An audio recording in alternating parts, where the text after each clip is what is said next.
Right, good evening everybody. So we come to oiling, and basically I'll just show you a few of the machines, and this is to make quite a point, I think, in my mind. I've got a Singer 27 here. It's not the one I actually learned how to sew on and treadle, but it was one that was given to me for free. I just love these machines. They're so good to treadle, very responsive, very quick off the mark, and not particularly strong machine, but it will do most things. This is from about 1870. I've tried to find out the actual date, but I keep getting sort of three different dates, but it's around about 1870. Perfect working order. And the reason why I'm showing you this is that the guy who gave it to me, his grandmother was a seamstress, and he said that every time he visited Granny, she was always on the treadle with the sewing machine. When she retired, it was then handed over to his mother. And basically it was a case of she was always on the treadle and with this machine. So it has had an enormous amount of wear, this or use, should I say. And basically it was a very much a working machine, not a domestic one that was used, maybe once a month or something like that. It was used for about 5 to 8 hours a day.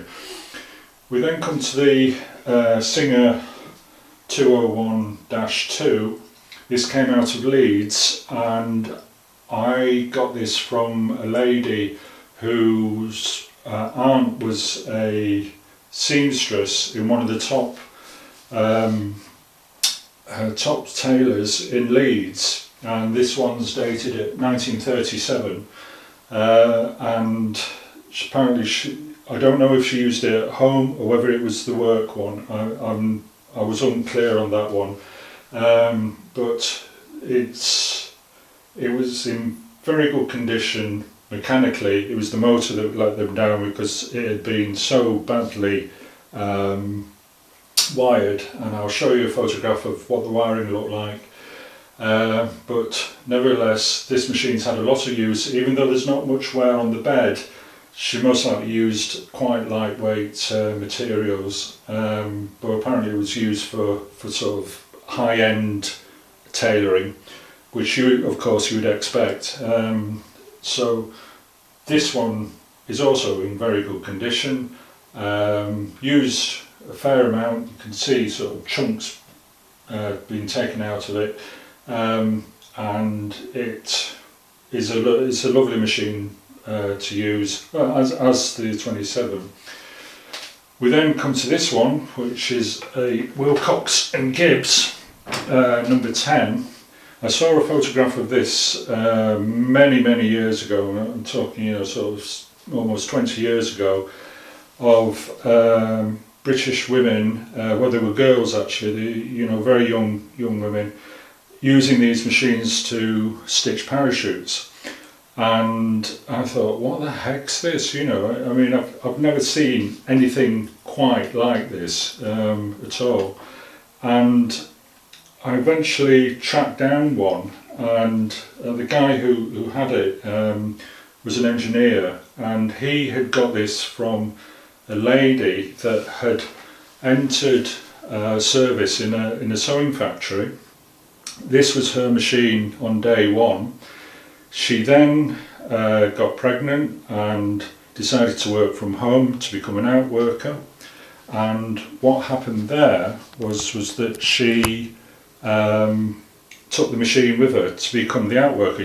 The factory said, "Oh, we'll just carry on, take your machine home and use it." So she was an outworker whilst she was having the children. And then she retired, and the factory said, keep the machine. You know, because obviously by then, you know, this was most likely 30-40 years of service with the factory, and they would have certainly moved on to newer machines. And she kept this machine, and what happened with it? She set up her own business and worked until well into her 70s. Now the thing about it, of course, is the bed is the japanning's totally gone on it, and the medallion is so worn.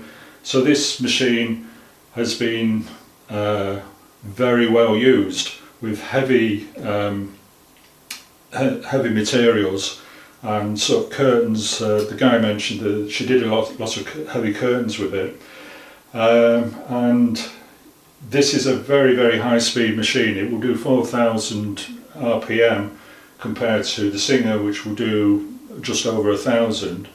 And I can quite understand why these machines were used for stitching up parachutes, because you can just do miles and miles of stitching at a very high speed. Now the difference in oiling with these is 8 hours, 8 hours, every 2 hours here, and they did actually have a sort of like a clockwork box of oil that would then oil the complete machine. I do have one, but I'm not going to confuse matters. But the point I'm making here is that these machines were looked after by private individuals, mainly in their home, and they've looked after them. And the reason why they've done that is because these machines put food on the table. So they were going to use the best oils that they could, because it was imperative that these machines kept turning so that they could do the work and then put food on the table for the family. So these were looked after, oiled correctly, and also used the correct oils. Wilcox and Gibbs certainly had their own oil. The two Singers, that they would have also had their own oil. This one came with Singer oil. This one came with Singer oil. I asked the guy, and I said, well, which oil are you using in it? And he said Singer oil, and that was end of conversation. You know, we both knew that that's what you want. And I had no reason to doubt that this was most likely also on either a Singer oil or a lily white, something like that. And because there's very little gunk around, it turned beautifully and everything was fine. So the thing with all of these is, one, their age, over 100 years, maybe knocking 100 years, certainly over 70 years. And this one is 1937, so we're getting up there on age. They are perfect in every respect. You'd have no problems with these. They almost likely started off with whey oil, but then they transferred to a light machine oil. So that's one point I want to make. The longevity of these machines is due to correct oiling and a correct oil, right? So we're now going to move over to the machine that we've been using to demonstrate. But first of all, I'll just come through. I'll just adjust everything a little bit.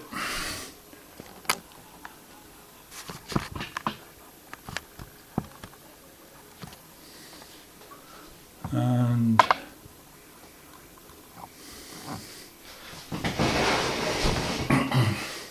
so I have been I have nothing to do with Singer. I'm not getting any royalties or backhanders or anything like that, or free oil from anybody.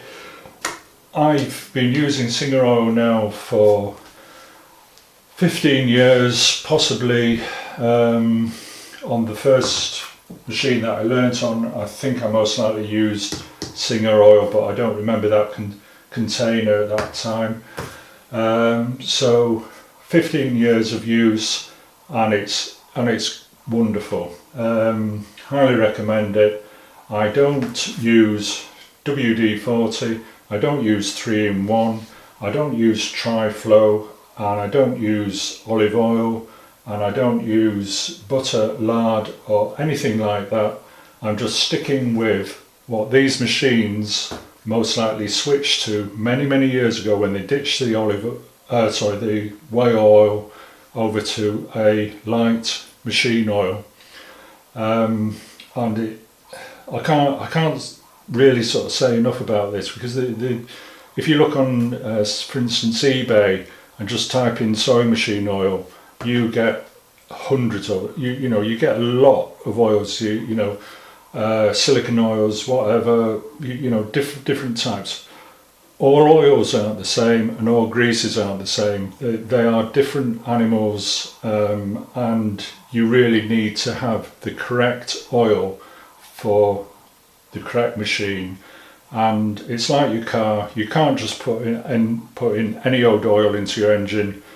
You can, but how far you get down the road with that car is a different matter. So I've been using that, more than happy. It's in a nice 125ml container. You knock it over, it doesn't start leaking all over the place. Very handy, and most of all, it's cheap. I think it's about £3.75 here in the UK for 125ml, which lasts you a long time. So that's what I've got to say about that. Singing its praises as much as I can. I use this was a precision oil dropper I got in 1983 for oiling turbines in power drills, air drills that we used. And unfortunately I took it apart, the spring just disappeared, and it was a very sad day when that went. So I thought I'd better buy myself another one, which I did about 2 weeks ago for this. And you see them on eBay for stupid money, but I managed to find one for 15 quid. They do a cheaper one at £6, but it's the postage, which is about £3. Highly recommend one of these for a lot of reasons. All you do is you unscrew the top, and if you can see it, just run the oil down the rod, like so. That fills it up, and screw that back down. It's a pen, you put it in your overalls and in your pocket, and you can drip out 1 drop, 2 drops, and you can do half a drop, and you can also smear it. So you open it up and just run it along, and you can, surfaces like races, things like that, you can pull it along rather than doing several drops. Very handy. Recommend it, but if you don't want to, this is fine, but it does tend to slightly flood an area. The other thing that I like about this, it's in a squeegee bottle, so you can get pressure behind it, so you can squirt oil into, if you have to force oil in for whatever reason, you can give it a good squeeze and in it goes. But I'll show you what you need to do with that one.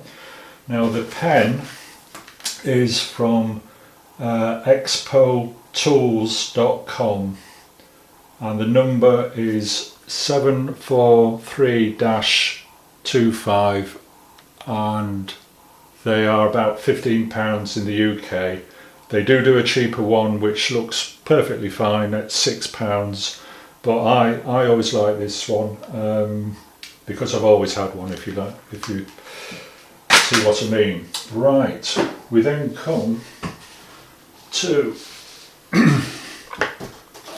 the model. You can see that okay. There we go. Now, I'll just adjust it slightly so you can see better. The history of the 201 is definitely wrapped up with the Singer 101, and basically the 101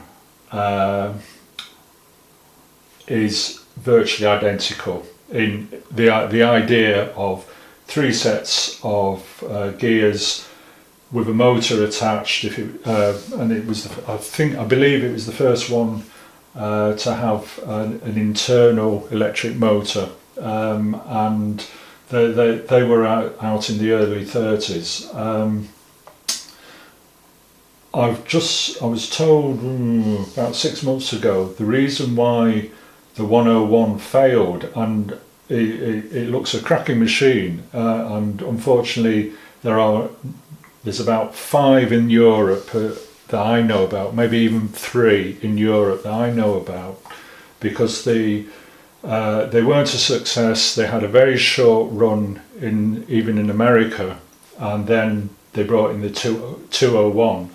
And apparently what it was that they had on the bed of the machine, they had a wick system to oil the machine, and it was fine if the wicks were kept sort of dampish but not over oiled. And unfortunately what used to happen was there was a little reservoir of oil where the wicks used to come out. It's like a spider's web, and what happened was that they would put oil in the oil reservoir, but they used to over oil it, so that when they used to tip them back into the caskets and the tables and things like that, oil used to go everywhere. So they became people didn't really like that, and they got a bit of a name for them. That's what I've been told, and I tend to believe that, because there is that reservoir that if you did fill and you turn it down, the whole lot's just going to come on your lap.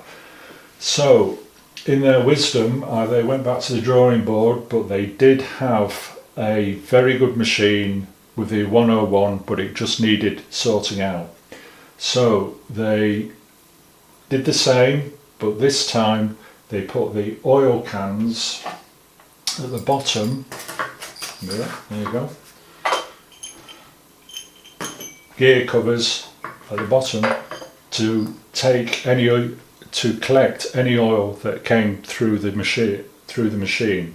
And the way they designed this machine is that if you put a drop of oil somewhere on the machine, and if it tracks out, it comes down to your gears, so that basically the oil almost like flows through the machine.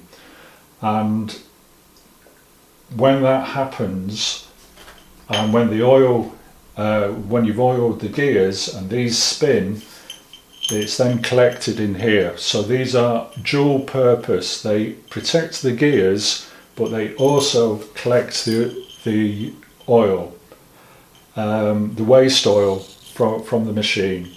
Now, this is the whole crux of the whole thing about the 201. This is an oil machine. This is how Singer designed them, built them, tested them to make sure that they knew they were onto a winner with the 101, but they really went to town on this and got it so right. And this is why we're all sitting here talking about a sewing machine that came in 1934 into existence. This is why we're talking about it still at this stage, and this is why we want them, this is why we use them. And when you think of that, you know, the one next door, my wife's hand crank is 100. This no, it's 90 this year. Still a beautiful machine, and you cannot really, I think, for a straight stitch get better than that really. That you've got wonderful machines, and they got it right. Now we are in this age of YouTube, blog sites, blah blah blah, the whole lot, and you know it's just depressing, because the grannies used to look after these. We're going to be seen as the generation that screws these up. Putting grease on these gears, you just do not do. It's a taboo thing, and anybody who says that, oh yes you can, yeah you can. You can also put butter on them, you could put lard on them, and they would still work. But the problem is that the grease, one, is squeezed out by these fine mesh spiral bevel gears.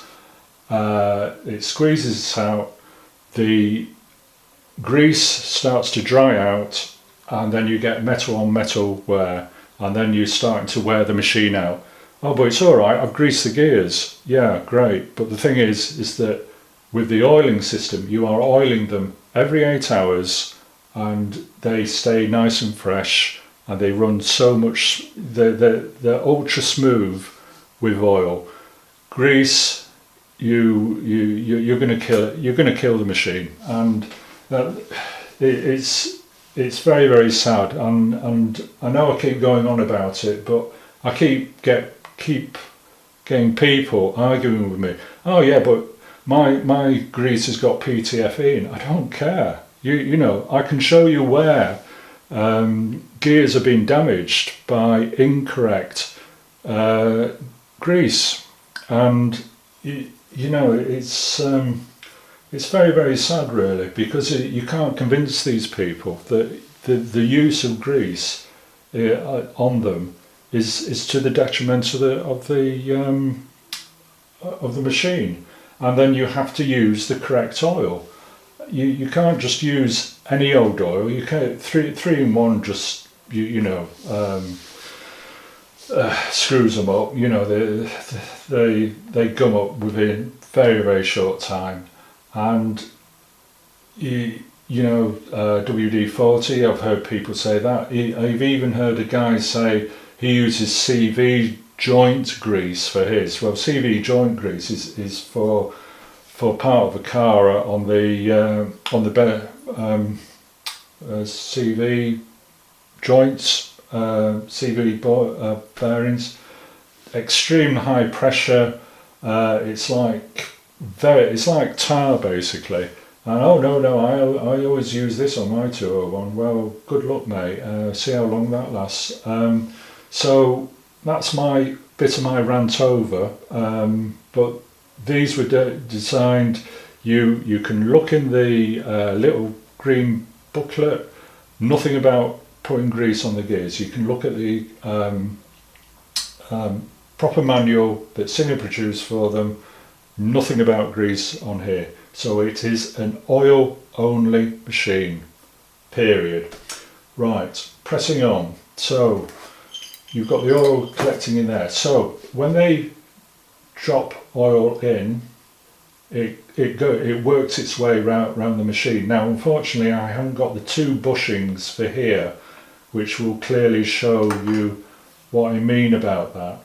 But I will bring up another machine to show you how, when you put a drop in here, it goes round the gears, goes over the gears, then down a hole into the for the bushing to lubricate the bushing, and also you need to lubricate the hole anyway. But any waste oil is used. Then and this is only theoretical, that if it's over oiled, that will go down to just dribble down the actual shaft, and then that will go into the other bushing and then down to your gears. Now that is roughly about that. Here as well, the primary oiling of this one is for the shaft, which I showed you the other day, the rotary shaft for the hook. Secondary, this this will leak oil out onto the gears. So you're getting a bit of a flow going here with the oil, and this is all on gravity and centrifugal force. When it hits the gears, it spins and it's going to spray oil all over the place. And this is why you have these cans and plates to stop it from spraying. So basically you get a machine that is oil tight as much as it can, so it doesn't spoil when you put it in a table and turn the machine down. So each bit I will show you on the real machine. Now, one thing you'll notice when on YouTube, how people oil these, and they go, oh, dip, dip, dip, dip, dip, dip, dip, dip, dip, dip, dip, dip, dip. Rubbish. Okay, you have to get the oil in the correct places, and I'll show you how that happens. On here, this is the bushing for the needle bar and the needle presser foot and things like that. It all comes off. Not the presser foot. The needle is powered basically from here, and it's attached up. I couldn't really do that because it was sort of a bit complex. I'd have to look at it again. But the front bushing, the oil goes in there, so you can drop that one in and that's fine. You have the linkages, the rods, and they drive, these get attached up like so, and they just move backwards and forwards. And also on this one, I think it's the other way round, but you just attach these up and they work like that. So you need to be precise with reoiling. So you put oil in the top, and particularly this one, which I'll show you on the main part of the machine, it's an oil hole. You put oil down there, and in the bushing, it's like got a little well where the rod goes round. Now, unfortunately, I haven't got that bushing, but it's very similar to this, where it goes in a hole and oils the shaft, but it also then creeps through to then oil your right hand gear. Now, it's got a little well effect, so you squirt oil in there and this fills up, but then will gradually go down as it's being used. That oils the bushing and then oils the right hand gear. So it's using gravity to make it flow through. Now, if you oil up top first and you then turn it to then oil the underneath, that little well will just give up its oil, and in other places it will just come away from the machine. So you're actually doing it incorrectly, because this is all based on a gravity fed oil system. So what you're doing is you're changing the gravity of it, and you're going to have all this oil just drip flowing away. And I'll be able to prove that to you on your own machine. And everything I'm trying to do is you can do this at home to, verify what I'm saying is correct. So what happens is you've squirted it in there. This starts leaking out. And then next thing, you see this coming out the back of the machine and dripping into bottom of your thing, bottom of your tray, your box bit. So the thing about it is that one, you're wasting oil, and two, you're actually removing oil from where you've just oiled, if you see what I mean. So what you do is you start from the base and then work up to the top, and when you get to the top you're back into how they wanted it, how they would want you to oil, because then it's going on the gravity system again. So that's basically it for how it actually looks. Now, some of these machines have the holes turned uppermost, some have them just offside, and also the bearing there, sometimes you can barely see it, sometimes you can't. On the Mark II I've got down here, I'll show you the other hole, which I'll do now, but the thing is that they should in theory be all the same, because they would have a screw point there and a flat there, so that goes underneath. You put the screw in and that will then hold it at roughly what it should be.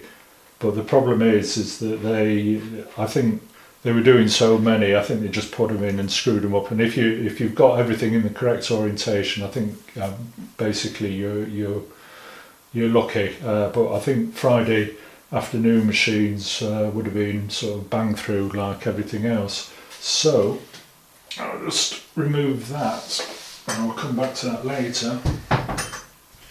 Here's the Mark II.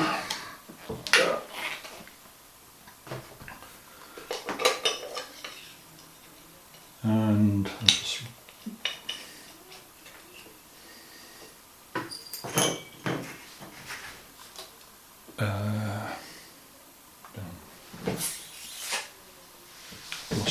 I've lost a lamp. Oh, right. Just bear with me 1 second, I'll just get a better lamp.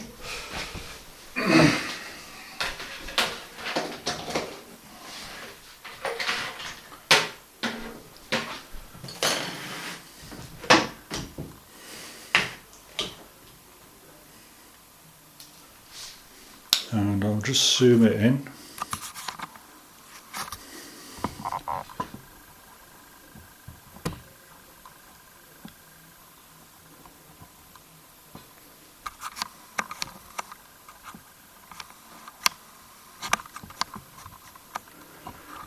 Sorry about this.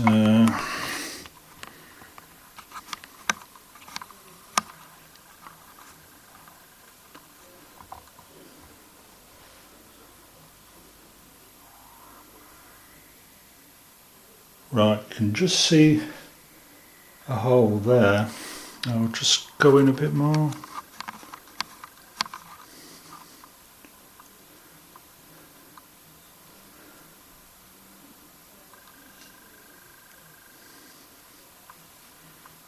No, it's not having it.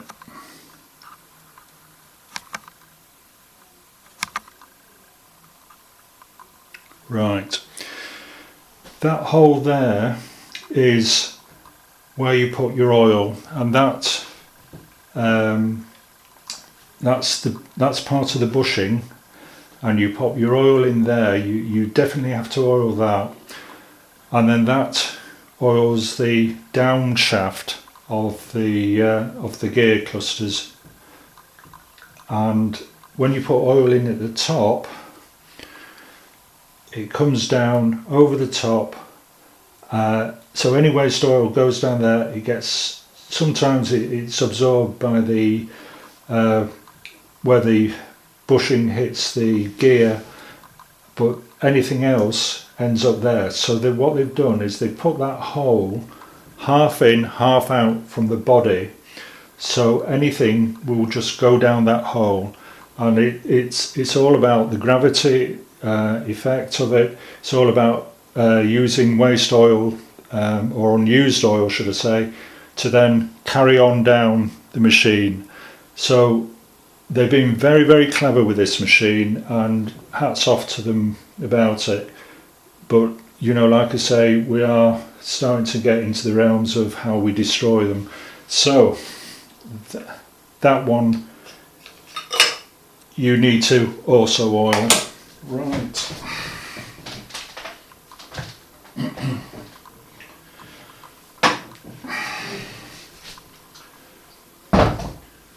so let's oil this machine.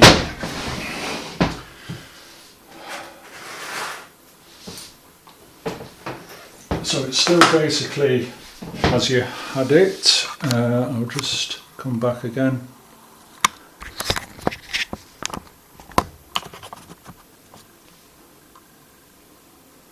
Yeah, okay. So you've given it a really good scrub all over with kerosene paraffin, and you've left it for a while to work, overnight or even a day, and then you come to your machine and you turn it back. So it's all ready to go. Now when you see people oil, they just dab dab dab dab dab and off.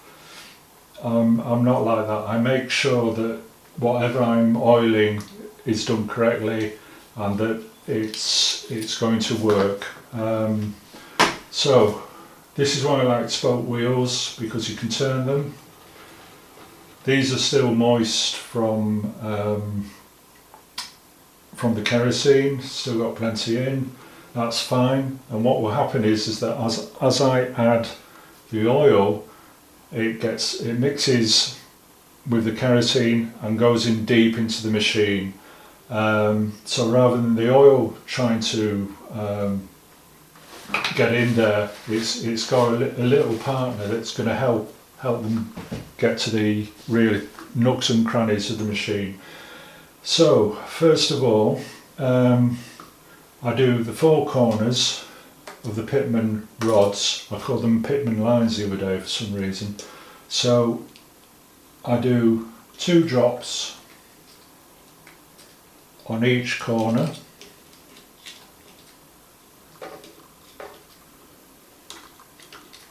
But also turning. If you can do it on the turn, even better. But because I'm describing it, it's a bit difficult. You then come to the 2 at the back here, and I just put a drop on here, 1 drop, because they are a lot smaller in comparison, right? I then come to the gears and I just add 3 or 4 on the gear itself, gear teeth, and turn. And then a bit more, and that will spread around the gears. Now this is to basically make sure that they're oiled before you put all your cans on and things like that, and just so you can hear how the machine's doing. You then have your 2 oil holes on the bushings, and I put about 2 drops in there and turn,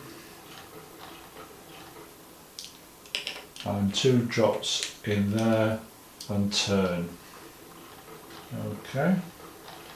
Now what I'm watching out for is a sort of glaze on each end here. If I see that, then I know that the oil that's gone in, maybe with a bit of kerosene, paraffin, is now coming out.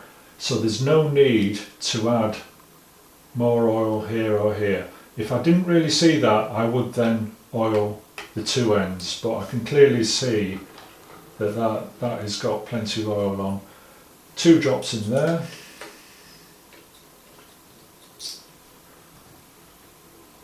And turn. Now I'm not seeing anything coming out of the end bushing with this transverse rod, so it wouldn't go amiss just to put a little bit of oil there, maybe just a drop or 2, and then that will work itself in. Okay, but I'm happy with that. If I wasn't happy, I would then oil them, like I said. Same with here. I can see a nice amount of oil there already, so I know that the oil's got through already, and it's working. I then oil the 2 gears, add a bit there, and turn. Okay. And as you're looking at this now, I will, at the end of the posts and the videos, I will post what this machine looked like when I got it, and you will not believe that this is the same machine. And I will quote the serial number off this because you just will not believe it. All this had been in a flood. All this was just a bucket of rust basically. The machine was totally frozen, and I got it back going again, as you can clearly see. This is why you've got this rusty rod. I can't ever remove this transverse rod because it will ruin the bushings, unless I did something clever with it, but I don't think I can. But anyway, that's by the by. Make sure that you can unscrew this now. Drop of oil on there. Lever's okay. Drop of oil in each screw hole so it works. Screws in. Flip it down, screw in there. So that's moving nicely now, because more often than not these are frozen up as well, and you just give it a good clean with kerosene, a bit of oil, and then unscrew it, and you'll get that free again. But this is also important for your little simple bearing there, and this affects the actual dogs, whether you drop them or raise them, and they fit.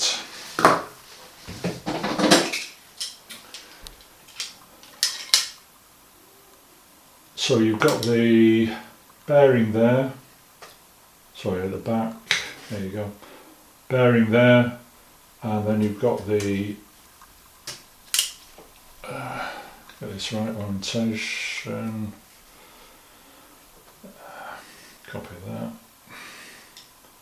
that sits in there like that. Now if you look at that, that's very, very stiff because it's gummed. This needs cleaning, but what happens is that the little bearing freezes up, and I will show you in a later video on how to deal with that. Pretty straightforward. Nothing complex about it, but if it's frozen you need to unfreeze it, because what happens is that the tuning fork type thing there starts grinding 2 flats on the actual bearing. If this isn't moving, it will start to grind them down, and then you're in trouble with that. There's nothing you can really do if it's got 2 flats on. You're best looking for another one. It will carry on as a machine. I mean, it won't be such a major problem, but to have these machines running absolutely tip top, you need that bearing to move. Now, which then brings me to another point. If it is frozen, and then they're not easy to find out if they are, if you can move them, sometimes you can get your finger on them and move it. I know this is unfrozen, but it looks like as if it's frozen, but it will move, and I can see it moving, so that's fine. So I pour a drop of oil, a couple drops, tuck it away, and that raises the dogs so it will be ready, and turn it and then drop it some at the back as well, because you have the bearing sitting in there, so you've got top part of the bearing, bottom part of the bearing, so you need a bit of oil on both so it nicely slides in and out. So that's that one. But if you think you've got a frozen bearing, what you need to do is drop some oil on each side of here and a bit on the screw here. Now if you had to adjust your dog height, you undo that screw and you turn that on the bar. If you're removing the bearing to unfreeze it, you've got to tap this back, undo the screw, tap this back, and then you can remove the bearing by just unscrewing that screw there, which I will show you, but that's going to have to be later because it's still a working machine and I'm doing the minimum to this machine. If you're starting up, you just brought a new TU 201, so you need oil there, and that will just free that up enough, because what you've got to do is just tap that back with a small hammer and a piece of wood, or it may even free up, and it may even allow you to just move it, but you just give it a little tap and it moves back, and that allows you to then get at it. But like I say, I will show you how to do that. Now we then come to the push rods, and if you look at people how they do it, they just go click, click and off. There is actually an oil hole on that rod there, and things moving about. I don't know if you can see or not, but there is an actual oil hole there, and that's where your oil goes in. And the reason for that is that if you oil it there, yes, you've got the friction point between the two, the other rod. I'll just see which one it is, which is this one. So if I was to reassemble it very, very quickly, I'm sure time's tripping by. That's another example of a badly gummed component. So if I pop that on there,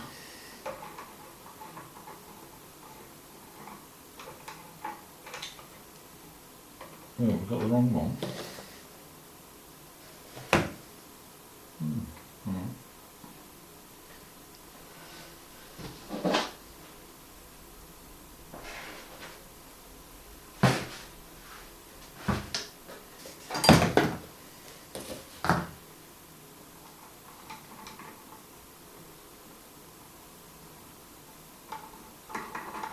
Oh, I did have the right one. I thought I'd got the wrong rod for a minute.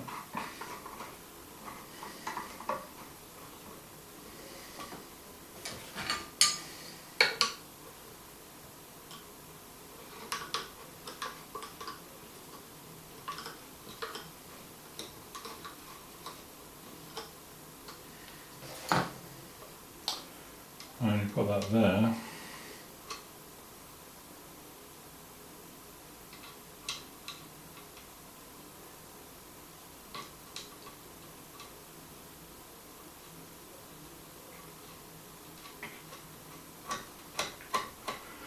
Right, so you pop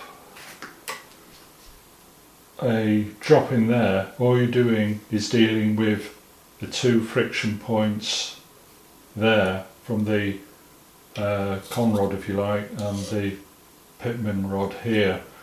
Where you actually need your turning to happen is actually within there, which is on a cone. We'll get that later.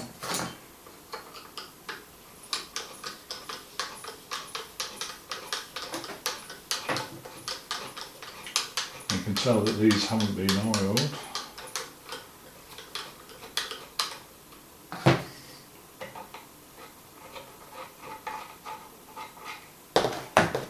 So it's on a cone in there, and that has to move.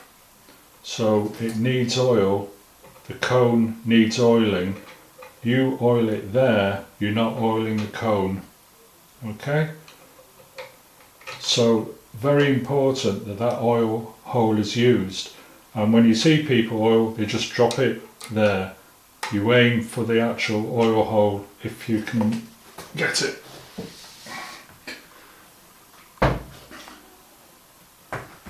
So I can just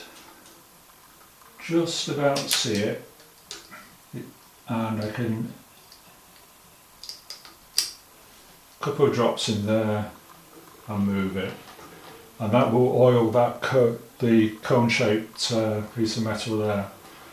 Okay, and then you're talking about minimum of friction with it. Okay, the other one, I go for the, this is an adjustment screw to tighten these two, and it will nip it eventually if you put it too tight. And I just put a couple of drops down that slit, if you like, and then keep it turning, and what you get is a very smooth underneath. And the other thing is just check that you've done everything. So I've done the 4 end of the pitman rods, I've done the 2 underneath, I've done the 2 oil holes here, and I'm happy at how it's happening and coming out. Then I've done the gears just to make sure that they've got oil on, and I've done the bearing, and I've done the mechanism there, and for future I've done that one because I'm going to have to take that out because I've got a frozen bearing, I think, but I'll show you how we go. I haven't got a frozen bearing, but I'll show you how to do it. So that's that. Now down there is where all the oil comes out if you have oiled the top of the machine and then tilted it back to then do the underneath, and you get a river of oil coming down and dripping into your machine. And that's why you do the bottom first. So that's done. You would put your plates back on, to save time. I'll do that afterwards, and then you come back to the top. You come to your oil hole. Sometimes the oil lettering has come off. That is the oil hole, and it sits in there. You see them just putting 1 drop in here. No, you need about 5 or 10 because it's got to do a lot of work, this oil hole, because it has to oil the rod that comes down, the downward gear rod, and it also has to lubricate the right hand gear. So you need that well primed with oil, and you need to keep it topped up with oil, and eventually it will just come out in your little oil can gear cover at the bottom. That's what they're designed for. So with the Singer oil, and what I was talking about, a bit of you've got a squeegee on it, so you can give it a squeeze and oil won't go everywhere, you know, it doesn't come out the side or anything like that. And because you've put kerosene down there, you give it a good couple of squeezes, 1, 2, so you've started that now tracking down to that bearing and into the bearing hole, and then that will then start coming out over the actual gear itself. So you've primed it, you put plenty of oil down there, and when you start your normal oiling, I recommend that you put something like 5 to 10 drops down there. Doesn't matter, it's got to do a lot of jobs, that one. And the way it all happens is there's little well in there, if you like. The oil comes down from the hole. It almost looks like a chamber in there, so there could be a sort of a bit of a reservoir effect as well. But from what I've seen, and it is incredibly difficult to see it in action, you see the oil come in, it fills the well where the bearing is. It may be by design or just chance. You've got the shaft coming down with the gear on the end, and you see it fill up, and then as it turns you just see it there, and as time goes on it disappears because the oil is then tracked down the shaft, down the bearing and onto the right hand gears. So that's all you do with that one, but one drop in there is just not enough. Okay, then you come to your rotor hook, and you go for the central hole, which we talked about the other day, and you put in as much as oil as it would take until you see it just sort of come up on the actual slit of the screw itself. So then that's got oil in there, that's good. And then I do the race. Now all these will have detailed photographs on the Facebook page of exactly where I'm oiling, but I'm doing the race at the moment. I'll bring it back, there you go, that's going nicely. Then, because I can sort of like smear I'll just take the watch off with this tool, is I'm now doing the clip, the bobbin case clip that retains it in there, and I'm just running it along the edge there, and I'm doing that for a reason. New to me machine, I don't know what state, first of all, the screw is in there and what state the actual clip is. There could be corrosion, there could be a lot of gunk in there.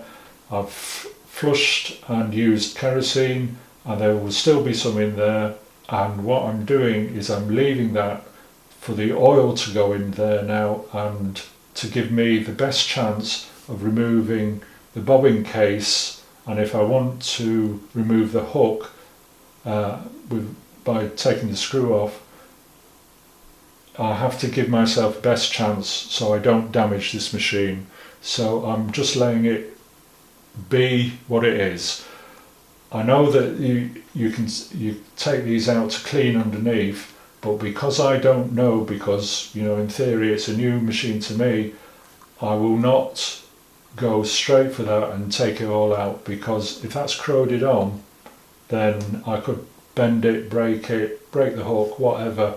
I'm just giving it time, and I will give it as much time as it needs, and I would then revisit this machine in a week's time to then do that, and by a week something should have given up by then.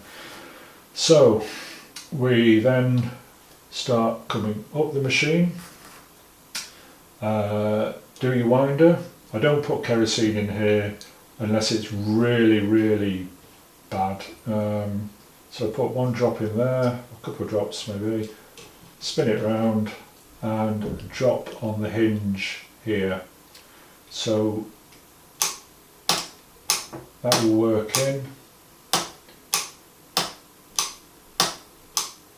and it's spinning, that's working fine, no problem there. So then come to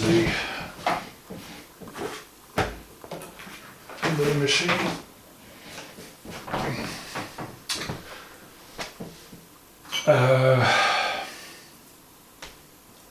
I think what I'll do to help things, I'll remove this in a moment.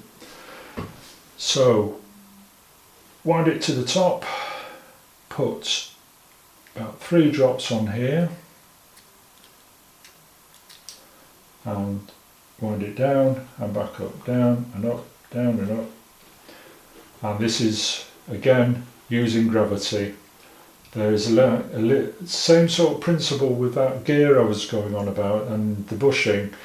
This is sort of shaped in a cone shaped, so it will keep any oil that's there, it will keep dribbling down to do your needle bar.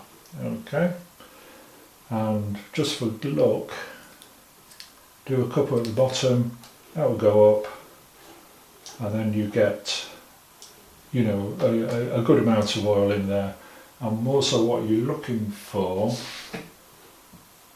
is a sort of like a bounce with the oil in that cone shaped, yeah, okay. So you get like an oil ring, but it bounces when you move it up and down. You see it lubricating that needle bar. So that's that one. And you also have your presser foot. Now the presser foot is just as important as the needle bar. People focusing on the needle bar a bit too much and forget the presser foot. The presser foot has to keep time with the dogs, alright? So that has to go up and down just like that, okay? So when you see that going like that, your dog's going up and down like the clappers, this has to keep time with it. If it's gummed up or not oiled correctly or sticky, then what happens is that you're losing your grip on your material, and then your stitching can start to go all wrong. So this is quite an important bit of the machine. So raise it up, oil, and get plenty in there, work it in, and put some on the bottom as well, just so that gets worked in on the two. Yeah, you can also do your lever there, so that goes okay. Do about, in fact I'll just add oil from here. I'll just gently fill that up. The felt wick in there, you recess down a bit so you can fill it with a little bit of oil there. And I don't know if you noticed, but it's bubbling. So it's, when you go up, it's forcing the air up, and then when you come down, it will suck the oil onto the bar itself, because it's held. It's like another support for the top, as is the bottom. So that's the bottom support, that's the top support. But this is also does adjust your tension on the presser foot. Okay. So that's been oiled. This will slowly get oiled anyway, because there's plenty of oil in there. That will creep on down. So you've got this gravity thing happening again, and you've got the gravity on there as well. But this is the important bit on here. I'm going to take this apart just to show you what I mean. Okay, on this, just take the spring out.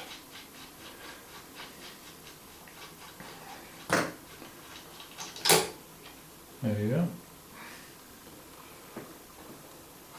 go. And you put a drop of oil, clean the threads, and just a drop of oil on there. Turn the spring anti-clockwise to compress it. You then get the small washer out, then put that out. Okay. correct size screwdriver. Screwdrivers, there's a lot to them, believe it or not. You don't use them for cleaning because you'll ruin the end. You don't scrape with them, and what you're dealing with is like a 360 degree angle around that screw. What you want is a 0 degree going straight onto that screw head, and you need the correct size screwdriver, which is just slightly bigger down, because if you come off and you put force on it, you can ruin that screw head, and you can shut it, and then it becomes to the point where you have to drill it out. And unfortunately, you can tell people that can use a screwdriver and who can't use a screwdriver, and I don't mean that patronisingly. You have to be taught this, really, that you get this absolutely plumb straight, 90 degrees to the machine, absolutely straight, and you just turn, and it works. If you have a smaller screwdriver, which I think I do have,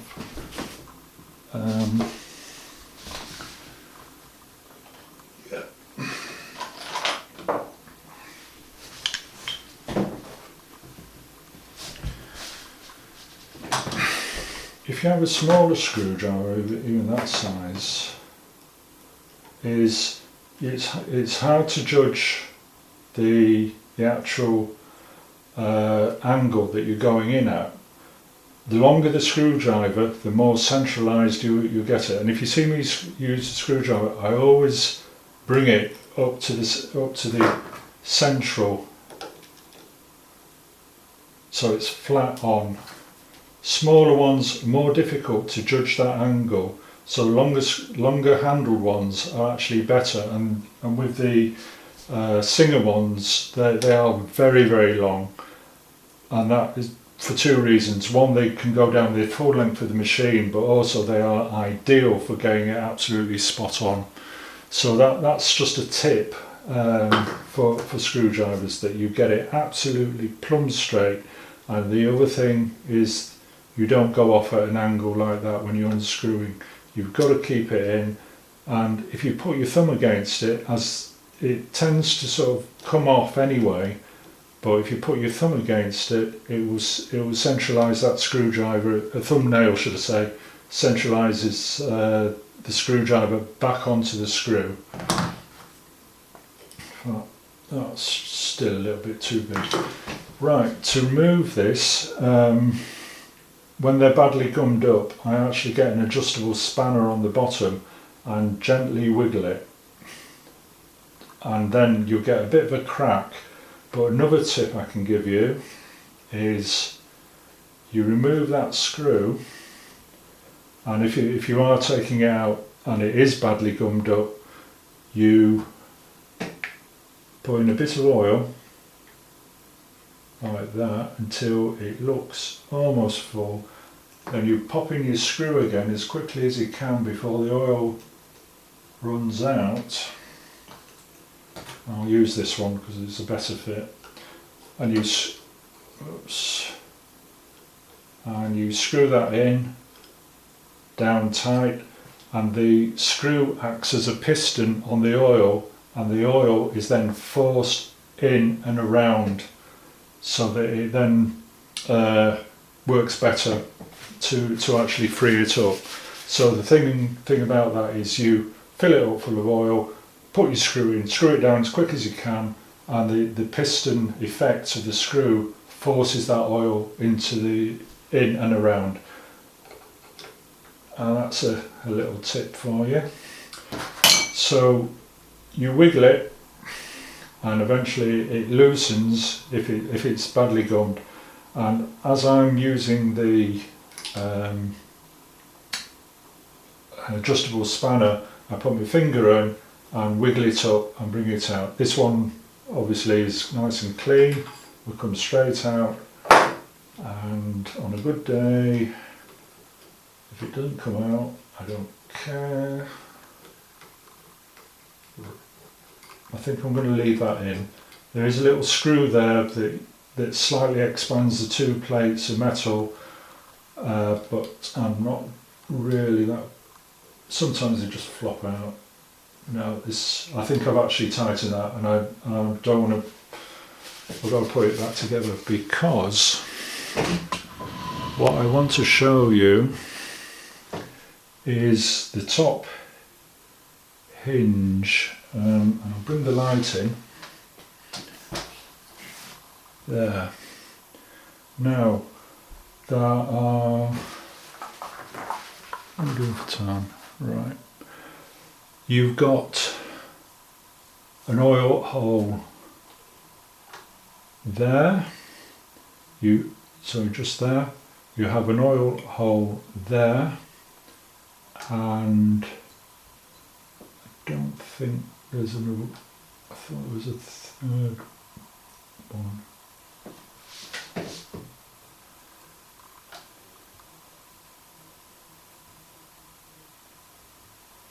No, okay. And you've got an oil hole. Sorry. There. Okay. Now, when you see people just oiling these, either they don't take the cover off, or they just put a drop in there, thinking that's the oiling done. No, it isn't. You've got to take the plate off, which you would have done anyway to have cleaned it, and you put a couple of drops in there.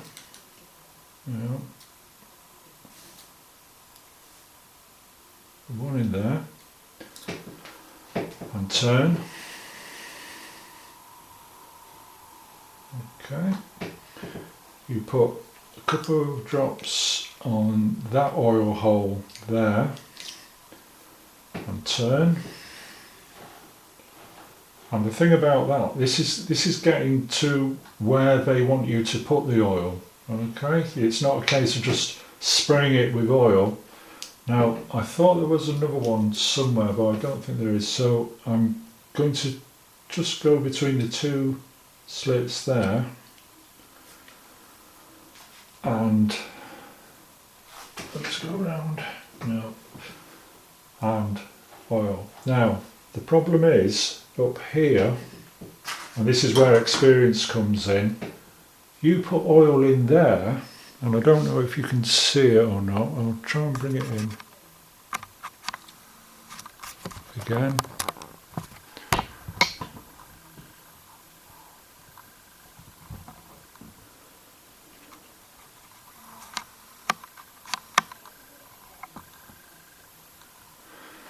The oil hole is actually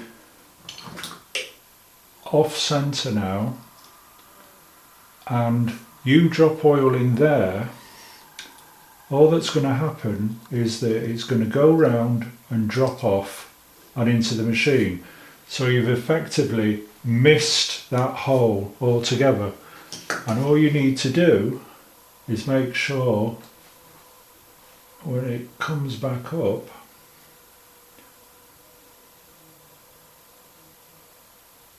that's spot on to hitting that oil hole. Now what I do with this is I put this in, and that's way off. If I oiled that, I'd be oiling nothing basically. I then bring it back, and on a good day I get it sort of sticks, the little end there just sticks in that oil hole, and then I then oil that hole, and I'm getting it straight on. Now if I've got a cocktail stick,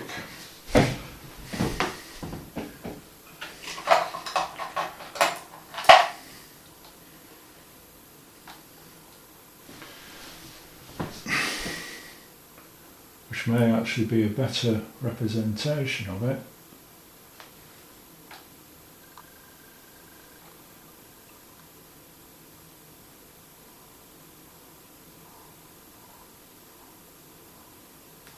No.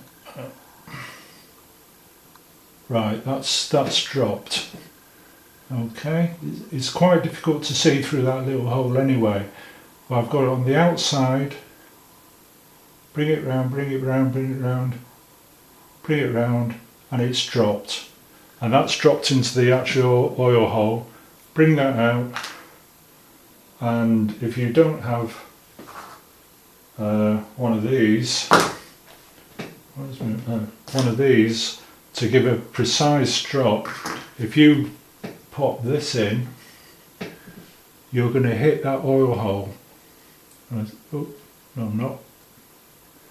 No, you need one of these.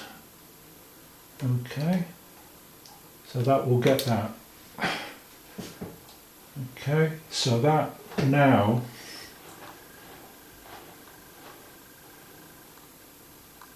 I would say it's perfectly oiled, and I would just put one drop on there as well, because that's another friction area.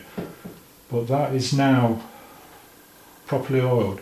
Now the reason why why I took all the presser foot out and everything is that I had a Gritzner, and I can show it you. I've still got it. Beautiful machine, fantastic.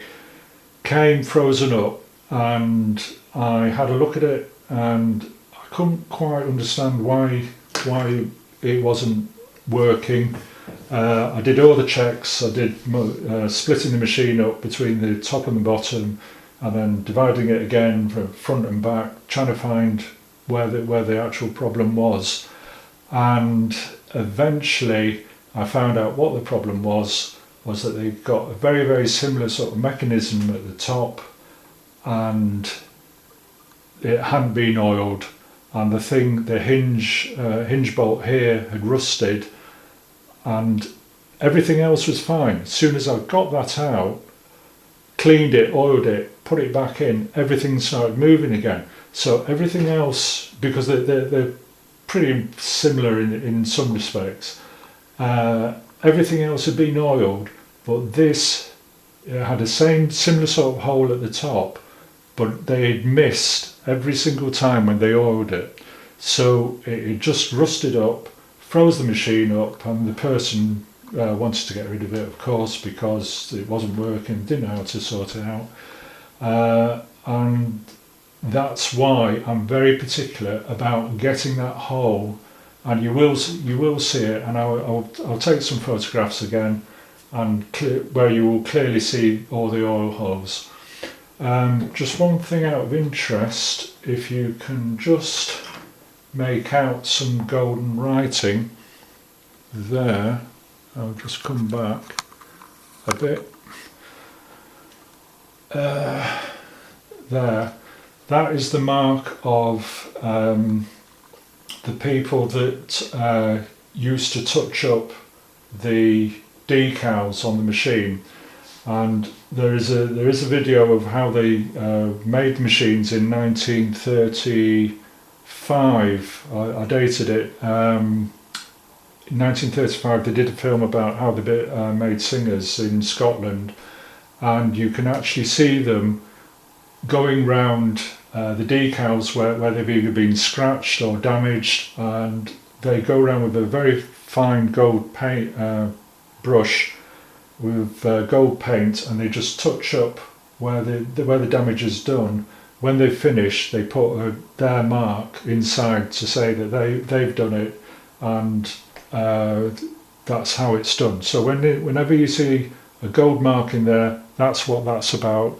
And I can show you, and I can give you the timing on that particular video of them actually doing it. You just see them very, very quickly going around the machine, making sure the decals are okay, quick mark, and then they're off. So that's what that one's about there. I'll just move this.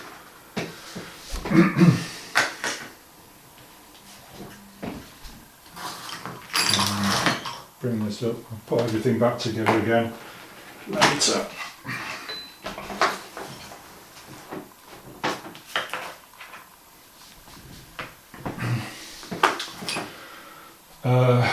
Yeah.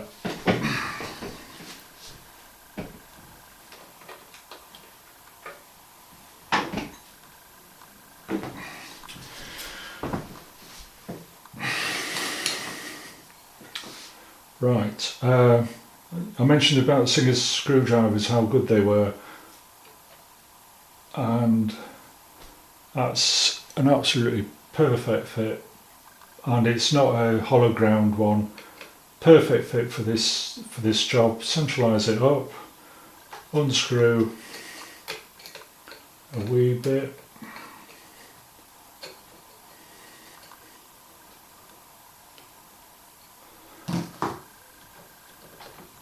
Undo your stop motion.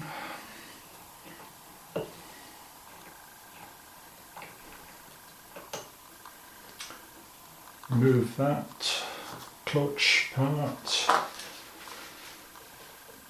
Pull that off. Clean that out with a bit of kerosene. Clean that off.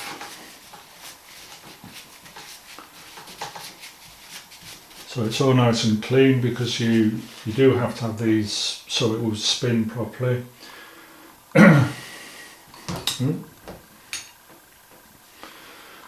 One drop of oil, one drop of oil there, one drop of oil there, and for look, I put one drop just on the other side here, where it presses against the body, just to aid it slightly.